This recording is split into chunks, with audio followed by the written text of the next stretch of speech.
gracias por estar aquí de nuevo, porque hacemos un ejercicio de memoria, de nuestra memoria histórica, de nuestra memoria democrática, que es realmente lo que significa este acto del 98 aniversario de la muerte de Pablo Iglesias.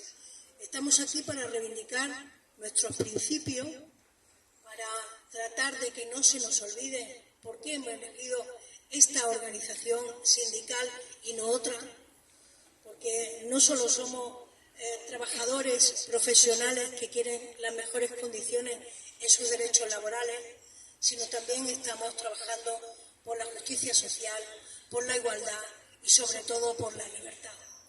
Un concepto de libertad que, oyendo a Abascal y a Meili en estos días, pues es bastante opuesta, radicalmente opuesta, si ya sabéis a lo que nos referimos. Siempre estamos hablando de libertad, pero la libertad de los seres humanos está realmente bien definida en la Carta de los Derechos Humanos y también bien definida en los valores socialistas, en los valores que Pablo Iglesias realmente definió como nuestros. Y por tanto, realmente tenemos que hablar de reconstrucción también de los discursos, porque se han utilizado las palabras, las mejores palabras de libertad, de derecho, de justicia social, para ensuciar esos conceptos, para ensuciar esas palabras. Y es importante hablar de esas palabras y los hechos, porque si no lo hablamos y no lo combatimos, estamos hablando de destrucción de la democracia, estamos hablando realmente de que se está cometiendo golpes de Estado a la democracia, que se está hablando de cosas muy graves para determinar, no solo deslucir, sino de construir los conceptos más básicos de una democracia. Y eso es realmente lo que tenemos que hablar. Nos hemos encontrado además en estos días con asedio a las sedes también socialistas.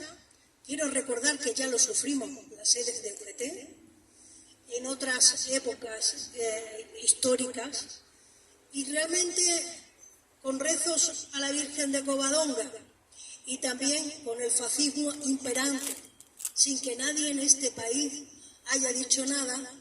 Yo que he estado el fin de semana, este puente, en Alemania, imaginaos que eso se hubiese visto allí.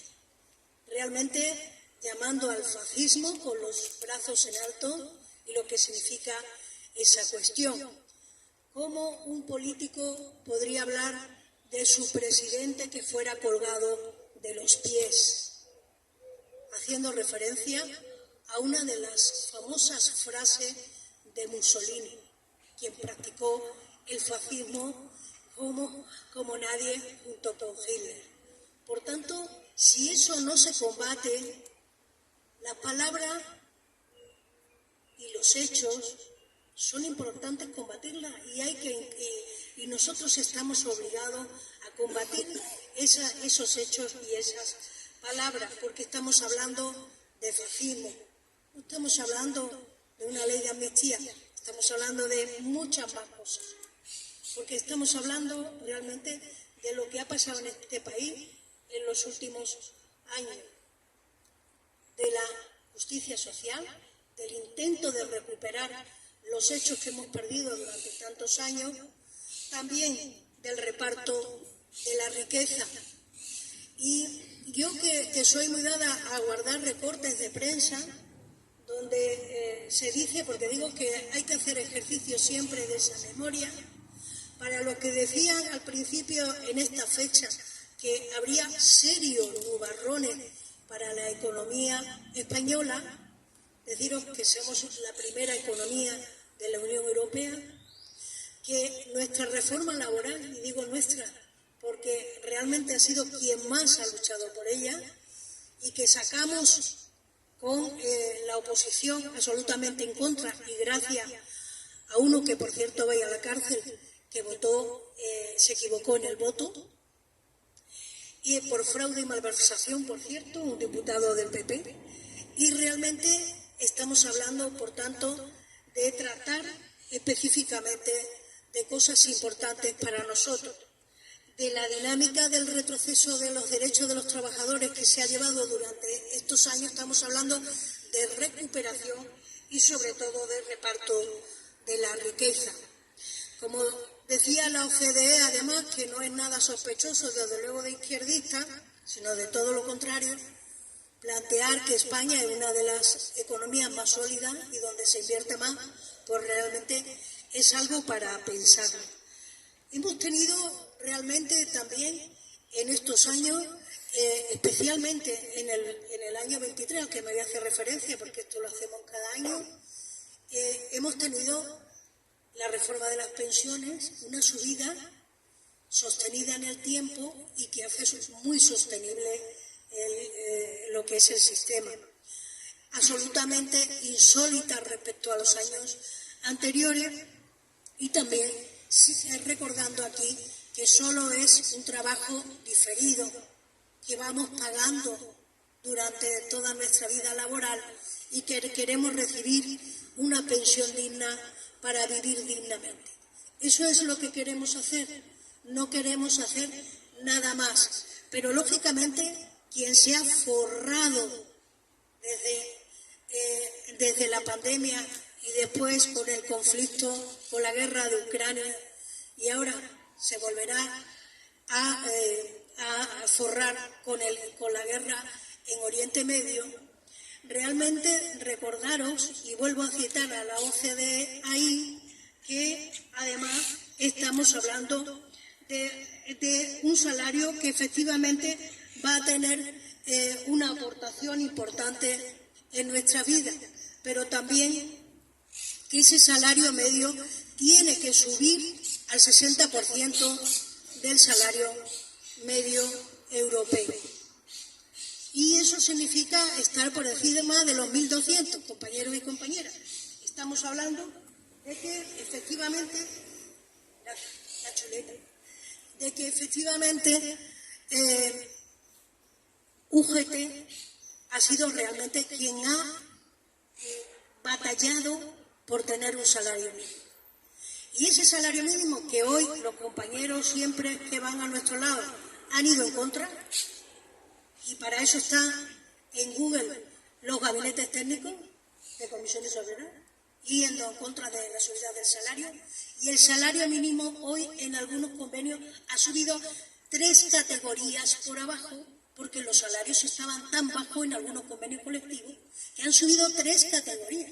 Fijaos si es importante para varios millones de personas en este país que están por unas condiciones, con unos convenios donde hay, como bien sabe algunos de los compañeros que están conmigo aquí, Antonio, Paco, David y Segundo, aunque lo de la negociación colectiva sean ellos 3, saben la dificultad que tenemos cuando no se quieren sentar los empresarios a negociar. Y tenemos que conformarnos con las tablas salariales porque no quieren sentarse a negociar en otra materia. Nosotros tenemos que tener bien claro a quién defendemos y cuáles son sus problemas. Si realmente pensamos que lo que nos están imponiendo en el discurso político, el CSIC dice que cuando pregunta en la encuesta a la gente, prácticamente responde lo que dicen todas las tertulias televisivas. Si le preguntan qué te afecta a ti, cuáles son tus problemas, pues realmente está hablando que su problema principalmente es el empleo, la salud y la vivienda, por ese orden. Y estamos hablando también que en España 6 de cada 10 personas están con un problema en que su salario se utiliza para comida y vivienda. Completamente. Por lo tanto, tenemos derecho a seguir reivindicando y a seguir trabajando por el tema de la dignidad en el trabajo y también la dignidad de las personas.